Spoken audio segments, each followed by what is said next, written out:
Hello and welcome to Shanghai. I am Chen Xuan. And I am Stephen Rancourt. The Asian Winter Games opens today in Harbin. The city is hosting Asia's top winter athletes from a record 34 national Olympic committees competing across 64 events.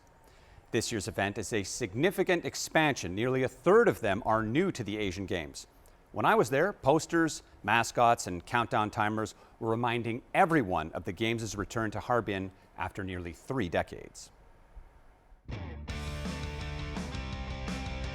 The 9th Asian Winter Games runs for 12 days and features 6 major sports disciplines: biathlon, curling, ice hockey, skating, skiing, and ski mountaineering. A total of 1,275 athletes from 34 countries and regions across Asia have registered. Both the number of participating delegations and athletes are at record highs, and for the first time ever, Cambodia and Saudi Arabia are competing. Team China has over 170 athletes competing in all 64 events, including freestyle skiers Eileen Gu, Xu Mengtao, and short track speed skater Lin Xiaojun. Competitions are taking place at 5 venues in downtown Harbin and another 8 locations in Yabuli, a ski resort about 200 kilometers from Harbin. It only takes about 50 minutes to get there by high-speed rail. After the Games, all of the venues will be open to the public.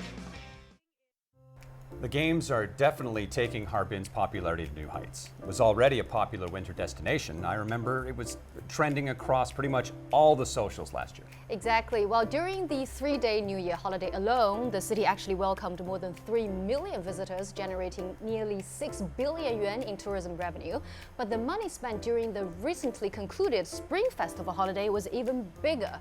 So, Stephen, how has Harbin become so popular? Well, it's a very pretty city, and the snow just makes it look prettier. But I'd say it'd have to be the Ice and Snow World. It's the largest park of its kind, and it's crazy popular, and it just keeps growing every year. This winter, it's grown to a full square kilometer of ice buildings, slides, and other sculptures. So let's have a look at how they build this village of frozen fun.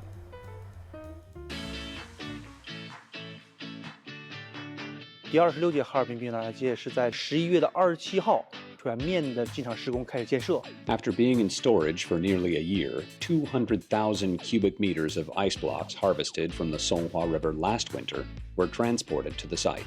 整个呢，今年我们的规划面积达到了这个100万平方米，可以说是我们历史上最大的一届景观呢，也是数量最多的一届。1 million square meters, or 1 square kilometer, is equivalent to the size of around 92 standard football pitches. Inspired by the Asian Winter Games, the park features 9 major zones, recreating landmarks and landscapes from the members of the Olympic Council of Asia in ice and snow. 无论是采冰工人、运冰工人，还有我们的这个建设工人，每天呢大概有上万名工人，不分昼夜24小时的施工建设，实际上是不同的班次实现的。 The park required 300,000 cubic meters of ice and snow. Most of it came from storage, but this year many of the ice blocks were freshly harvested from the river just weeks or even days ago. 像我们整个的这个大滑梯也是我们这种网红项目，今年整个滑道数量呢也是增加到了24条，可以说是这个历史之最。 The 26th Harbin Ice and Snow World officially opened on December 21st. Over 3 weeks of hard work brought this frozen paradise to life.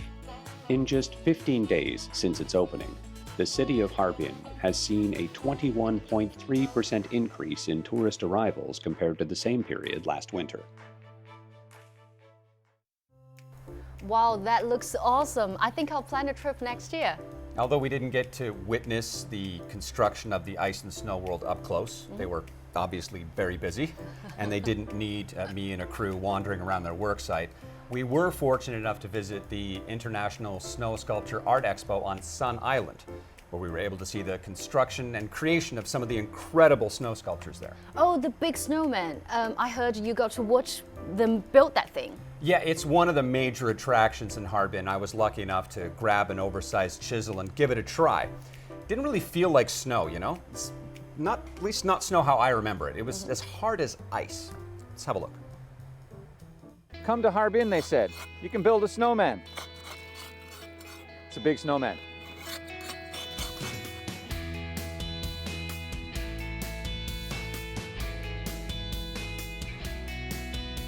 Hey everybody, Steven here coming at you from Sun Island in beautiful sunny Harbin.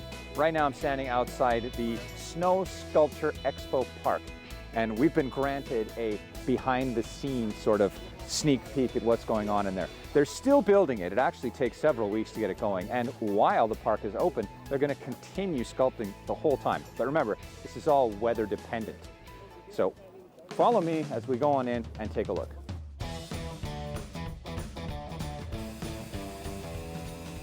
The International Snow Sculpture Art Expo usually lasts 2 months, until the end of February when the snow and ice begin to melt. Even though winter arrived a bit late this year, it's December, and temperatures are down to minus 15 degrees during the day. Men at work. If you're in the sun, it doesn't feel so bad, but as soon as you step in the shade, it's cold. The amount of snow required to build the 260 snow sculptures they have planned for the park this year is just astounding. See if you can guess how much snow is needed to pull this off. Snowmaking machines are a common sight on ski hills, but they use them here at the Snow Sculpture Expo Park to manufacture the snow for the massive sculptures that they make here. You see, you get a lot of snow in Harbin, but it's quite dry and powdery. When you make your own snow, you can put exactly the right kind of moisture in there and get the exact consistency you're looking for. That, and they want it uniform. They want it to look nice and clean.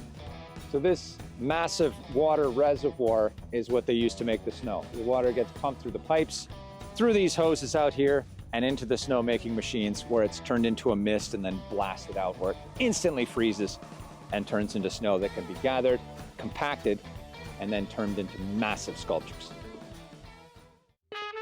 So many sculptures. Some are ridiculously large. Giant snowmen, a 20-meter tall Sun Wukong, Matryoshka dolls, 260 sculptures in all. So, any idea how much snow is required? It's more than you might think. Approximately 150,000 cubic meters of compressed snow had to be made, stacked, and carved. That's enough snow to fill 60 Olympic swimming pools. And this isn't light, fluffy snow. It is very heavy and compressed. Now, the 9th Asian Winter Games are coming here to Harbin in February, so this sculpture behind me is actually very important. It's the flame representing the games.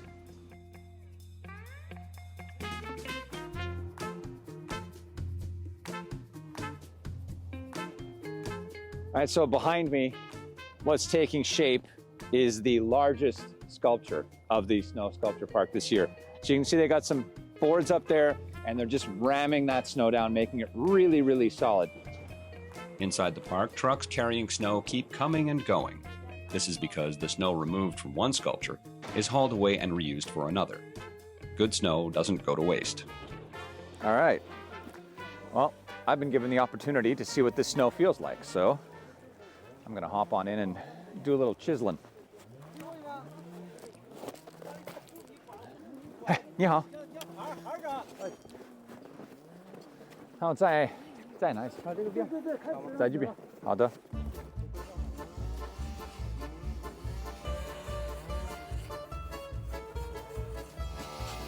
It's a very, very icy snow that's been stuck together. This is obviously a very special formula. Doesn't feel like any snow I've ever worked with before in my life. 那你可以告诉我这个东西是什么？这叫福禄寿喜财，五神齐聚啊，中国传统文化，吉祥如意的意思。它要多长时间那个结束了？今天第一天，30天拿下。 The designer told me that each square on the blueprint represents 1 meter of the snow sculpture. While the sculptors shape the snow, the designer oversees from a distance and calls for adjustments. In the case of the giant 20-meter tall snowman outside the gate, it's 2 pairs of eyes directing more than 24 pairs of hands. Once the snow was stacked up, they managed to get it done in just 4 days. 我们早晨太阳日出蒙蒙亮，7点钟就开始了啊，到现场我们就开始雕刻。所以你的2期是那个太阳？哎，对，日出，哎，日出，日落，我们再干1个半小时，日落了，12日落，天黑我们就开始撤了。Well, the sun is set in the city of Harbin. It's getting chilly, but The snowman is complete. He's standing guard outside the gate. It's a good thing too, because the crew that sculpted this thing need to get inside because they've got so many more sculptures to work on, not just here, but in other parts of the city as well. Harbin is really, really busy right now. So if you're interested in seeing for yourself what's going on in the city of Harbin during its transformation into the city of ice and snow, just whip out your phone. There are tons of live streamers, not just here at the gates to the snow sculpture park, but all over the city. But if you're feeling particularly adventurous and you're not afraid of a little cold weather, get on a plane and fly up here and experience it for yourself. You will not regret it. Anyhow, that's it for me on this one, and I'll see you guys on the next one. Wow, Stephen, that looks like a truly complete journey. Yeah, I'm super happy I made the trip. I got to try ice harvesting.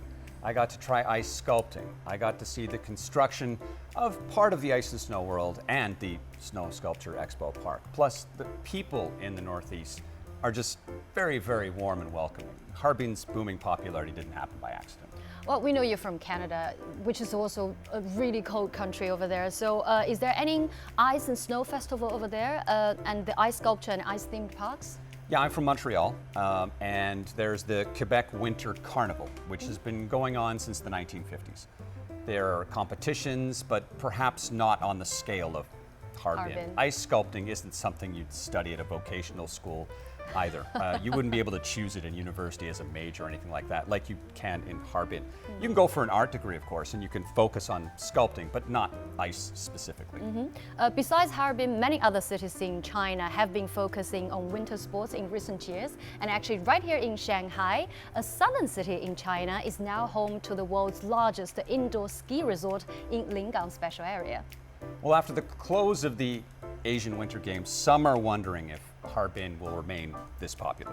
I'm convinced it'll be fine, better than fine, in fact. It'll continue to grow.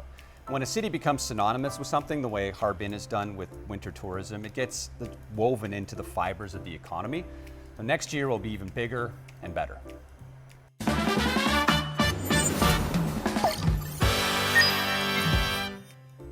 Now on to today's Shanghai A to Z section. If you lose your phone, it can feel like the end of the world. But don't panic. Follow these steps to keep your personal information and property safe. Step number 1, call your mobile carrier and get your SIM card frozen. Then head to the nearest service center with your ID to snag a replacement SIM card. Step number 2, notify your bank that your phone was lost and freeze your credit and debit cards. Step number 3, freeze apps like WeChat and Alipay. For WeChat, borrow a friend's device, log into your account, and get to WeChat Security Center and select Freeze Account. And for Alipay, you'll also have to borrow a device, tap the Help button, select Account Suspension to follow the prompts. You can also take some preventive measures to beef up your security before you lose your phone. For example, you can set a long and strong password, as long as you can remember it. Also, don't save sensitive documents like a photo of your ID card, passport, or bank cards on your phone. You can also regularly back up your important information to the cloud. If you've got a question for us, you can find us on the socials. We'd love to hear from you. You can find all of our content online as well, and join us here on Dragon TV Monday to Friday. Thank you so much for watching, and see you next time. Bye-bye.